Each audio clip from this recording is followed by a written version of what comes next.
Alors, bonsoir à tous. Moi aussi, je suis impressionné, là, j'ai un peu le trac. Vous m'entendez bien, ça va? Bon, et vous allez bien? Ah, moi, je vous entends pas du tout. En revanche. Alors, vous allez bien? Oui. Ouais, on va arranger ça. Hein. On va parler de conflit. Moi, je suis là. Alors, peut-être je peux me présenter, mais aussi donner l'intention de ce soir. Au fond, mon intention, c'est qu'il y ait plus de conflits partout. Voilà. Plus de conflits dans vos familles, à votre boulot, plus de conflits dans vos organisations. Et pourquoi je veux cette chose étrange? Je veux qu'il y ait plus de conflits pour qu'il y ait moins de violence.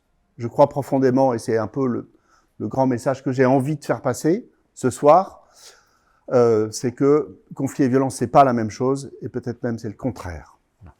Donc, je vais dire qui je suis aussi quand même, et je vais dire le plan après de ce qu'on va faire. Donc, je m'appelle Laurent Kivogne, ça c'est facile. Moi, j'ai une carrière en 4 temps. J'ai été ingénieur, voilà, et puis j'ai fait quelques années dans l'informatique en tant que salarié, et puis quelques plus grosses années dans l'entrepreneuriat, beaucoup dans l'informatique. Et il y a une dizaine d'années, j'ai vendu mon entreprise. C'était pas Microsoft, hein. Donc, voilà. J'ai vendu ma petite entreprise et je me suis formé à l'accompagnement dans une discipline qui s'appelle la Gestalt thérapie. Et donc, je fais à la fois de l'accompagnement de particuliers, d'entreprises. Et puis, voilà, avec le temps, au fil des années, je me suis aperçu qu'un des sujets qui m'intéressait beaucoup, c'est le conflit. Sans doute pour des raisons personnelles. J'aime bien dire que dans ma famille, il n'y avait pas de conflit, il y avait plutôt de la violence. Et c'est sans doute là que se plongent les racines de ma conviction. Ce qu'on va dire aujourd'hui, c'est en 3 parties. Donc la première, c'est que je vais essayer en tout cas d'être convaincant là-dessus et de vous amener à regarder peut-être le fait que le conflit, c'est pas de la violence, que la vie, c'est du conflit en revanche, et que il faut que je le dirige là parce que ça va pas marcher, et que le conflit même, ça peut être de la joie. Je me fie sur une citation de Rabindranath Tagore, j'ai mis longtemps à prononcer ce nom, qui dit un jour j'ai rêvé que la vie était joie. Je me suis endormi et j'ai rêvé que la vie était joie. Je me suis réveillé et j'ai vu que la vie était service. J'ai servi et j'ai vu que le service était joie. Ça marche pour le conflit. Voilà. C'est-à-dire qu'on rêve d'être dans le bonheur et la joie, et puis on s'aperçoit que dans la vraie vie, il y a du conflit. Et ce que j'aimerais vous montrer, c'est que malgré ça, au travers de ça, on peut arriver à de la joie. Ok, on y va. On va commencer par ça. Pour qui c'est violent, ça? Levez la main ceux qui pensent que ça, c'est violent. Voilà. Qui ne le pense pas? Il y a des mains, on ne va pas compter exactement. Il y en a quelques-uns. Hein. Oui, très bien. Parce qu'on ne peut pas définir le conflit si on ne définit pas ce que c'est que la violence. Hein, aussi parce que, enfin, évidemment. Est-ce que c'est de la violence? Voilà, j'ai déjà posé la question. Je ne suis pas au point sur sur mon PowerPoint. L'idée très simple, c'est que la violence, si on regarde ça, c'est d'abord de l'abus. D'abord, violence, ça vient d'un mot qui veut dire force. Voilà. Qui vient du mot vis, latin, force. Et dès qu'on a défini ce mot, on a dit que la violence était l'abus de la force pour contraindre. En particulier, faire violence à quelqu'un. Et je vous propose, au moins pendant le temps de cet entretien, de cette petite conférence, de considérer que la violence, c'est d'abord ça. On utilise ce mot un peu à tort et à travers. On dit, par exemple, un ouragan violent. C'est sûr qu'un ouragan, ça peut faire des dégâts. Une chose violente, on pense qu'un coup de poing là sur un ring, c'est violent. Je vous propose de dire plutôt que ça, c'est brutal. Ça peut faire mal, ça.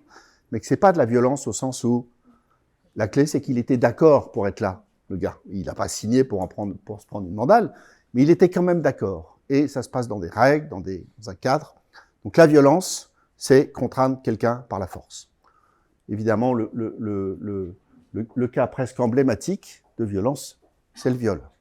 C'est presque l'archétype d'une satisfaction où l'autre disparaît, en fait. La personne en face disparaît. C'est même un symptôme de la violence. Le conflit, en revanche, alors si on ouvre le dictionnaire, on regarde que le conflit, c'est l'opposition entre 2 États. Donc le conflit en Ukraine, le conflit au Moyen-Orient, évidemment c'est violent, ça. On ne va pas dire le contraire.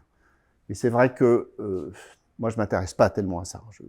en tout cas cette acception-là, on va plutôt regarder la seconde, qui est plus présente heureusement pour nous dans nos vies, qui est l'opposition de points d'intérêt, de sentiments contraires, etc., dont les synonymes, c'est différent, discorde, divergence.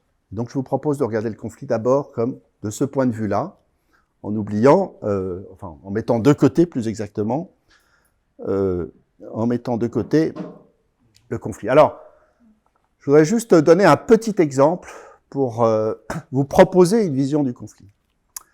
Ce soir, ma femme m'a dit on va au restaurant. Non, c'est pas vrai d'ailleurs, elle n'est pas là, mais mettons demain soir, ma femme m'a dit on va au restaurant. Et moi j'ai dit non, j'ai envie de rester à la maison. C'est un conflit. Si mon voisin veut aller au théâtre et moi au cinéma, on s'en fout, je vais au cinéma et il va au théâtre. Le problème ici, avec ma femme, c'est qu'on veut passer la soirée ensemble.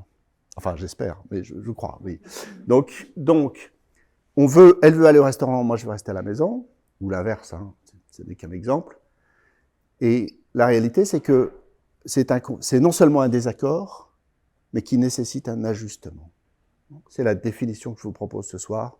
Conflit, c'est un désaccord qui nécessite un ajustement. Conflit de besoin. On n'a pas le même besoin, on n'a pas la même envie, et donc tout conflit commence par ça. Et je vais vous présenter maintenant quelque chose que j'appelle la boussole du conflit. En général, c'est une image qui parle bien. Je sors de chez moi, j'habite à République, c'est pas très loin, je vais prendre le métro. Sur le chemin, je rencontre des gens, un couple, que j'ai pas vu depuis longtemps. Pauline et Gérard, on va dire. Voilà. Oh, je me dis, chouette. Je vais vers eux. D'accord, je m'approche, et en m'approchant d'eux, je m'aperçois qu'ils sont en train de discuter. Même, je peux avoir l'impression qu'ils se disputent, en fait. Ils sont en train de s'engueuler. Je me dis, c'est pas le moment. D'accord ? Je fais demi-tour, ou je fais un détour, bref, je leur dis, je les verrai plus tard. Ça fait des années que je l'ai pas vu, c'était l'occasion, mais tant pis. Tant pis, c'est pas le moment. Il faut que j'arrête de pointer la télécommande là. Je suis dans l'impuissance.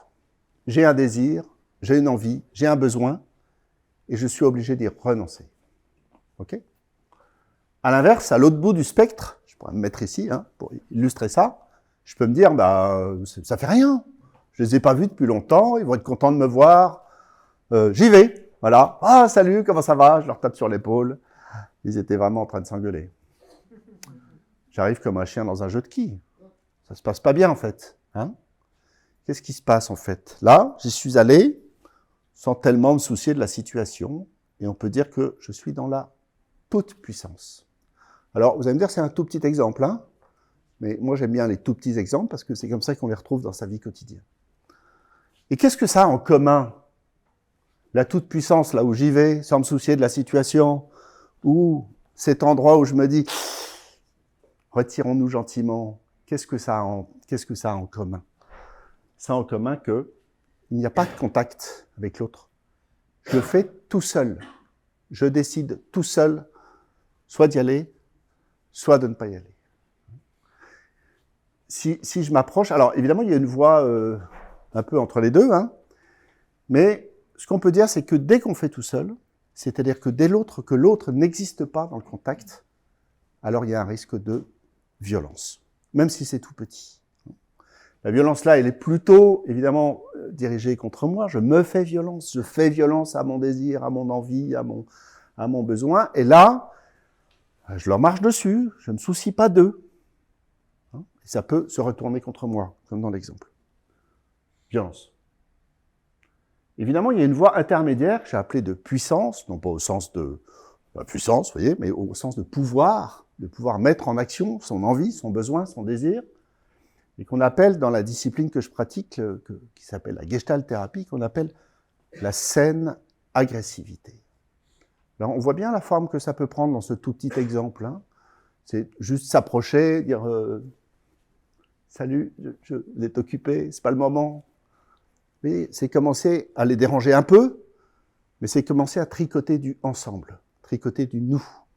Faire qu'on va co-construire le fait que oui ou non, on va se rencontrer plus avant. La saine agressivité, c'est un mot bizarre, hein, Ce qu'il faut savoir, c'est que agressivité, c'est un mot qui vient de adgredior, en latin. J'ai jamais fait de latin, j'ai regardé dans le dictionnaire. C'est un mot qui s'appelle adgredior, qui veut dire agresser, en effet, qui veut dire aller vers, comme dans mon exemple, hein, je vais vers eux, et qui veut aussi dire entreprendre. Dès qu'on entreprend, dès qu'on monte un projet, on dérange le monde.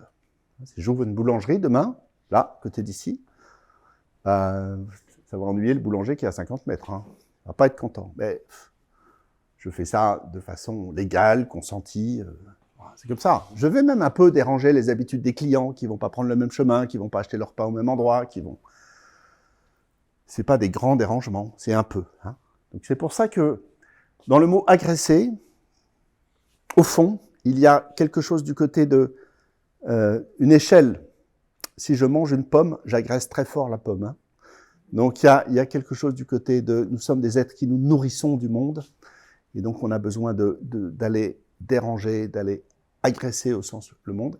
Ensuite, c'est comment on le fait. Est-ce que je le fais dans la toute-puissance? Bon, vous allez me dire, on ne demande pas son avis à la pomme, c'est vrai. Enfin, bon. Mais est-ce que vis-à-vis de mes semblables, est-ce que je le fais dans la toute-puissance, sans me soucier d'eux, ou est-ce que je le fais en fabriquant du consentement tous les deux? Donc le conflit, c'est un ajustement.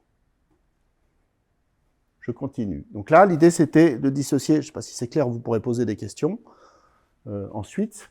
L'idée, c'est que le conflit est inévitable. On est tous différents. C'est qu'à vous regarder. Il y a plein de sortes de gens ici. Il y a des hommes, des femmes, il y a des jeunes, des moins jeunes, il y a, etc. On est tous différents. Et on est tous singuliers. Et d'ailleurs, nous revendiquons, si vous regardez les réseaux sociaux, tout le monde nous invite à développer sa singularité, à développer son unicité. Mais si on est divers et singulier, alors on n'est pas les mêmes. Donc on n'a pas les mêmes envies, on n'a pas les mêmes besoins, on n'a pas les mêmes désirs. Et dès qu'on fait des choses ensemble, alors ça va nécessiter des ajustements, alors il va y avoir du désaccord, alors forcément il va y avoir du conflit. C'est inhérent à la vie, en fait. C'est ça l'idée très simple. Dès lors qu'on regarde le conflit comme un désaccord qui nécessite un ajustement, eh bien, forcément, il y en a partout. Et la diapo suivante, là, elle est moche, je n'ai pas trouvé le meilleur tremblement de terre, c'est un tremblement de terre. C'est une belle métaphore pour illustrer pourquoi non seulement le conflit est inévitable, mais de surcroît, il y a de bonnes raisons de ne pas l'éviter. Il se trouve que j'ai un ami qui est géophysicien. Vous savez, c'est les gens qui s'occupent du sous-sol et des tremblements de terre. Et il est en Californie. Donc, c'est un endroit stratégique pour faire de la géophysique, s'occuper des tremblements de terre. Et puis, il nous racontait, il y a quelques années de ça, qu'ils essayaient de trouver des modèles pour prédire les tremblements de terre. Et on lui dit, alors, où est-ce qu'il va y en avoir, quoi? Et il nous dit, au Chili, en Indonésie, etc. J'ai oublié les endroits. Et nous, on lui dit, en Californie. Et il nous dit, ah non, on n'est pas inquiet. Je dis, mais comment ça, vous n'êtes pas inquiet? Californie, le Big One, la faille de San Andreas, tout le monde sait ça, quoi. Tout le monde sait qu'il risque d'y avoir des tremblements de terre en Californie. Il a dit, non, on n'est pas inquiet. D'abord, c'est très bien construit là-bas. C'est du solide, hein, ils ont l'expérience. Tout a été détruit il y a un siècle, un peu plus. Et en plus de ça, ces 30 dernières années, il y a eu plein de tremblements de terre. Plein. Qu'est-ce que c'est un tremblement de terre? Vous savez, c'est des plaques tectoniques, hein, comme des écailles sur le dos de la grosse tortue terre. Voilà. Il y en a qui veulent aller à droite, l'autre qui veut aller à gauche. Ils ne sont pas d'accord, quoi. Et il va falloir que ça s'ajuste. D'accord? Alors quand ça s'ajuste, soit ça flambe. C'est comme ça que s'est fait l'Everest, l'Himalaya plus exactement. Même les chaînes de montagnes de façon générale, soit il y en a une qui passe sous l'autre, soit etc. Et du coup, ça fait tomber les immeubles qui sont à la surface. Sauf si il y a plein de tremblements de terre qui se font en permanence. Sauf si les ajustements se font au fur et à mesure que les tensions apparaissent. Et donc les immeubles tremblent un peu, ils sont bien construits, et donc ils ne s'écroulent pas. C'est pour ça qu'il n'était pas inquiet. Et au fond, moi, ça me donne une belle métaphore pour le conflit. Je vis avec quelqu'un, ou je travaille avec quelqu'un. Des fois, il m'agace. Ne dites pas que vous ne connaissez pas ça. Des fois, ça frotte ça pique. Des fois, on a envie de... Voilà, on n'est pas content. Soit je laisse les choses faire, et qu'est-ce qui se passe? Je laisse s'accumuler les tensions dans le sous-sol. Alors, mon sous-sol, à moi, c'est plutôt mes tripes. Hein. Je n'ai pas de centre de la Terre à l'intérieur de moi, mais c'est plutôt mes tripes. Et qu'est-ce qui se passe? Je vais laisser s'accumuler des choses, et encore, et encore, et encore, et encore. Et un beau jour, tout ça va péter. Et la relation va s'écrouler. C'est pas les immeubles qui s'écroulent, c'est la relation. Si au contraire, chaque jour, chaque fois, chaque occasion qui se présente, j'essaye de manifester, de créer cet ajustement, c'est-à-dire d'oser le conflit, c'est ça que j'appelle oser le conflit. Parce que notre relation est bien construite, peut-on l'espérer, alors ça va trembler un peu, mais ça va rester sur ses bases. Évidemment, il y a plein de raisons, et je crains qu'on n'ait pas l'occasion ici de s'étendre là-dessus. Il y a plein de raisons pour lesquelles nous ne faisons pas ça. Plein de peurs. Moi, j'ai travaillé avec un monsieur qui s'appelle Charles Rochman, son boulot, c'était de faire parler ensemble des gens qui n'ont pas envie de se parler. Hein. Donc, ça m'intéressait d'aller me former auprès de lui. Et il a classé les peurs en 4 catégories. Il a dit, voilà, on a des besoins fondamentaux, psychologiques, au même titre que les besoins physiologiques, hein, la faim, la soif, le sommeil. Et parmi ces besoins fondamentaux psychologiques, il y a le besoin d'amour et de lien. On dit plutôt lien au bureau et amour à la maison, mais on a besoin d'être en connexion les uns avec les autres. Il y a le besoin de reconnaissance, il y a le besoin de sécurité, et le besoin, alors il appelle ça sécurité psychique, moi j'appelle ça justice. Voilà. Et en face de ça, il y a de la peur parce qu'il y a de la violence potentielle qui peut nous être faite. Le lien, c'est le rejet, voilà, l'abandon, avec toutes ses formes. Hein. La reconnaissance, c'est la peur du jugement qui est en face, le dénigrement, l'humiliation, etc. La sécurité, c'est la maltraitance, tout bêtement, les coups, les cris. Et la sécurité psychique ou la justice, c'est l'accusation, la fausse accusation, les phénomènes de bouc émissaire, de culpabilisation, etc. Évidemment, tout ça, on a vécu des épisodes comme ça crée des sortes de traumas, on a peur d'y aller, on a peur de retrouver ça, on a peur d'y retourner. Et c'est pour ça que souvent, nous avons peur d'aller au conflit, par peur du rejet, par peur du dénigrement, de l'humiliation, du jugement, pour toutes ces raisons-là. Mais la réalité est que si je n'y vais pas, j'achète de la tranquillité aujourd'hui, hein, contre un gros tremblement de terre demain. Voilà. C'est ça, c'est ça un peu l'argument, si j'ose dire, que je voulais démontrer dans cette métaphore du tremblement de terre, ou qui permet de purger l'énergie du sous-sol. Quand je discute, moi, avec des gens au boulot, comment c'est à ton boulot? La plupart des gens vous répondent ça va, une bonne ambiance. J'ai l'impression, c'est pas le seul critère, mais quand même, c'est un critère très important. Évidemment, d'autres critères comme c'est intéressant, personne ne vous dit je suis bien payé, d'ailleurs. Personne n'en parle d'ailleurs, on vous dit non, il y a une bonne ambiance, ou il y a une mauvaise ambiance, c'est pourri en ce moment, j'ai du mal à y aller, j'ai la boule au ventre quand j'y vais. On voit bien que c'est prégnant. Le problème, c'est qu'au nom de cette bonne ambiance, là c'est pareil, quoi. On hésite à y aller, on hésite à aller au conflit. Et non seulement se produit un peu ce que j'ai évoqué tout de suite là, cette accumulation de ressentiments, de difficultés, c'est une chose qu'on laisse s'accumuler en nous. Il y a un autre inconvénient d'ailleurs, c'est qu'on laisse souvent j'adore cette photo, elle n'a aucun rapport avec ce que je dis, mais en fait, je cherchais à la caser. Je trouve que moi, j'ai été chef d'entreprise, modeste, certes, chef d'entreprise, et qu'il n'y a rien de pire qu'une équipe qui n'ose pas vous dire. Parce qu'on est tout seul. Et qu'en fait, on a de bonnes chances d'aller dans le mur, en fait. Si personne ne dit, mais mon gars, tu fais une connerie, c'était moi le gars. Voilà, je pense que là, le conducteur, il a oublié de freiner. Il était occupé, peut-être. Il était sur TikTok, et voilà. Bon, ça c'était pour caser ma diapo. On continue. Quelle heure il est? 18h54, ça va, hein, je suis dans les temps. Je ne sais plus, normalement j'ai des gardiennes du temps quelque part. Elles sont parties. Bon. Dernier truc, le conflit c'est de la joie. Ça c'est pas un sujet facile, hein, je sens. J'ai peu de choses à dire parce que je ne vais pas vous convaincre de ça. Je crois que profondément, je vais dire une phrase là-dessus, simplement, à la fin. Je crois profondément je crois profondément que, mais il faut en faire l'expérience, que nous n'avons de vraie intimité ensemble que lorsqu'on traverse ensemble des conflits et que traverser ensemble un conflit, ça crée de la joie entre nous. Voilà. Mais d'abord, je voulais vous donner quand même, pour que vous ne repartiez pas les poches vides, quand même j'en ai mis deux petits outils. Voilà.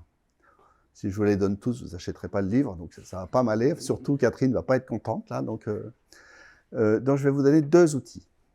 Le premier, j'allais dire, si tout mon travail, ces conférences, ce bouquin, les formations que je fais sur le conflit, si tout ça devait se résumer en un seul mot, un seul, ce serait ralentir. Parce que dans le conflit, tout va plus vite. Mon cœur s'accélère. Ma respiration, peut-être aussi, toutes mes variables physiologiques vont augmenter. Les mots vont plus vite. L'imaginaire va plus vite. Oui, il me dit ça parce qu'il est de mauvaise foi. De toute façon, il est toujours pareil. Voilà. Hein, ça galope là-dedans. Le raisonnement va plus vite. L'interprétation va plus vite. Et donc la clé absolue, me semble-t-il, dans le conflit, c'est de ralentir. Et tous les outils que je vous présente ont au moins pour vertu de faire ça. Pas que, mais au moins pour faire ça. Et le premier que je voulais vous présenter, il tient aussi en un mot. C'est un mot savant, un mot grec, qui est époqué, qui veut dire... alors les philosophes ont une définition un peu savante aussi, mais vous allez voir que la traduction n'est pas si compliquée.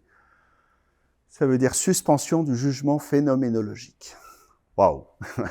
C'est savant, mais ça veut dire que quand on me dit quelque chose, je sais pas, simplement un nom peut-être, ou une phrase qui me plaît pas, ou l'expression d'une situation conflictuelle, ça signifie s'en tenir à ça. Si je me dis, ah, il dit ça parce qu'il est de mauvaise foi, je sors de l'époqué. Je commence à interpréter. Et au fond, l'époqué, c'est renoncer absolument à toute interprétation. C'est pas si facile qu'il n'y paraît. On est encombré de ça. Et puis, peut-être, ça suppose par exemple de penser que la personne que je rencontre, ça n'est pas la même que celle que j'ai vue ce matin. Parce qu'on s'est vu ce matin, d'ailleurs, pour de vrai. Ça n'est pas la même que celle que j'ai vue ce matin. Même si ce matin, c'est pas le cas, mais il avait été désagréable avec moi, c'est se dire peut-être c'est pas le même ce soir. J'en sais rien. Voilà. Peut-être c'est le même, peut-être c'est pas le même. C'est renoncer à ça. Alors, vous allez dire, c'est un peu simple comme outil. Oui, mais dans les conflits, il faut des trucs simples, parce que au moment où le conflit arrive, il y a les émotions qui arrivent, voilà. Donc il faut des choses très simples. Et la phrase, le mantra, c'est « je n'en sais rien, je ne sais pas ». On est dans un monde où tout le monde doit savoir tout le temps, il faut toujours savoir, renoncer à ça. Laissez tomber ça, je ne sais pas. Voilà. Il me dit ça parce que, non, j'en sais rien. Pourquoi tu me dis ça ? Posez la question. Qu'est-ce qui fait que tu me dis ça ? Moi, voilà. Bon, après, on pourrait déplier, mais c'est la première piste. Le deuxième outil, j'appelle ça FCD. C'est mon petit acronyme. C'est en 3 étapes. Le F, c'est pour fait, le C, c'est pour conséquence, et le D, c'est pour demande. Les faits dont je parle ici, c'est pas ce qui est vrai, c'est ce sur quoi on est d'accord. Si quelqu'un vient me voir, si je vois quelqu'un et je lui dis « tu m'as pas dit bonjour tout à l'heure », il me dit « si », c'est pas un fait. D'accord ? C'est l'endroit où on va se rencontrer. Si on imagine que le conflit, c'est un match de boxe, par exemple, ou une rencontre sportive, un match de quoi que ce soit, il faut d'abord trouver un terrain où on va se rencontrer, qui est un terrain. Le terrain ne contient rien de polémique parce qu'on est d'accord dessus. Tu étais en retard ce matin. Oui, j'étais en retard. Ah, ça, c'est un fait. Là, on peut en parler. On peut dire des choses. Tu n'as pas fait la vaisselle hier soir. Si, j'ai fait la vaisselle. C'est pas un fait. Tu n'as pas vidé le lave-vaisselle ce midi. Non, c'est vrai, je ne l'ai pas fait. Voilà. Tu avais dit que tu le ferais. Oui, j'avais dit. Oui, encore du fait. Ça, c'est le quoi je te parle et ça nécessite un oui. C'est-à-dire que tout conflit tout désaccord commence par un accord, j'allais dire. C'est là-dessus qu'on va se rencontrer. C'est pas facile à trouver, toujours. Pas toujours facile, mais en tout cas, ma méthode, elle commence de là. Si vous l'avez pas, Le deuxième, c'est les conséquences. C'est pourquoi je t'en parle. Ben, t'as pas fait la vaisselle, j'ai l'impression que c'est tout le temps moi qui me tape le boulot. Voilà. J'ai l'impression d'être la bonne, ou d'être le, oui, enfin d'être le dindon de la farce. Le dindon de la farce. Tu étais en retard, on était convenu d'une heure. Moi, j'ai loupé mon rendez-vous après. Je sais pas, j'invente. Hein. Voilà. C'est pourquoi je t'en parle. Voilà. Je t'en parle pas parce qu'il faut être à l'heure. Je t'en parle pas parce qu'il faut faire la vaisselle. Je t'en parle pas parce que, je sais pas quoi, il fallait que tu ouvres le magasin ce matin et tu l'as pas fait. C'est pas parce qu'il faut, c'est parce qu'il y a des conséquences pratiques, réelles. Alors quand je dis réelles, ça peut être émotive. Hein. Tu m'as pas dit bonjour ce matin. Moi, quand tu me dis pas bonjour ce matin, j'y pense toute la journée. Ça me mine. Ça me rend triste. Pourquoi je t'en parle? Okay. Et le 3, c'est passer du reproche à la demande. Oui, c'est toujours pareil, tu ne fais jamais la vaisselle. Non. Est-ce que je peux compter sur toi désormais? La demande est plus efficace. Le reproche, ça va. Le problème du reproche, il a beau être vrai, on peut dire, mais c'est la réalité. Mais le problème du reproche, c'est qu'il lève les résistances. Il vient frapper la résistance en face. Voilà. F, C, D. Fait, conséquence, demande. Quelle heure il est? 19h01. Oh, c'est bien, on est dans les temps.